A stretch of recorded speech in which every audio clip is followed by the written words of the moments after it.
জীবনে একটা বন্ধু লাগে। ব্যথা পেয়ে চুরমার হয়ে যাওয়ার দৃশ্যটা দেখার জন্য হলেও একটা বন্ধু লাগে।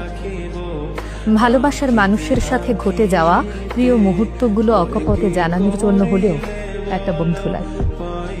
কষ্ট পেয়ে নষ্ট হয়ে যাওয়ার গল্পটা মনোযোগ দিয়ে শোনার জন্য একটা বন্ধু লাগে। রাস্তা দিয়ে হেঁটে যাওয়ার সময় সুদর্শন রমণী কিংবা পুরুষের প্রতি হঠাৎ আসক্তিটা জানিয়ে আনন্দটা ভাগাভাগি করে নেয়ার জন্য হলেও একটা বন্ধু লাগে। মানিব্যাগের খুচরো পয়সাগুলো শেয়ার করার জন্য একটা বন্ধু লাগে।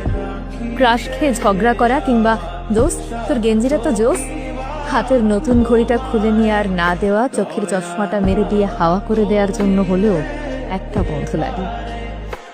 রাগে অভিমানে স্বার্থহীন সম্পর্কগুলো রাঙিয়ে তোলার জন্য একটা বন্ধু লাগে। নিজের বন্ধু, যার একটা বন্ধু আছে নিজের মানুষের মতো, যার কাছে গোপন কথাগুলো জানিয়ে দেওয়া যায় নির্দ্বিধা, সে সত্যিই ভাগ্যবান। আড্ডা রাঙিয়ে তোলার জন্য সবার সেই বন্ধু থাকে না। ক্লাসের বেঞ্চ পরিবর্তন করা শত বন্ধুর মাঝে নিজের করে নিজের একটা বন্ধু সবার হয়।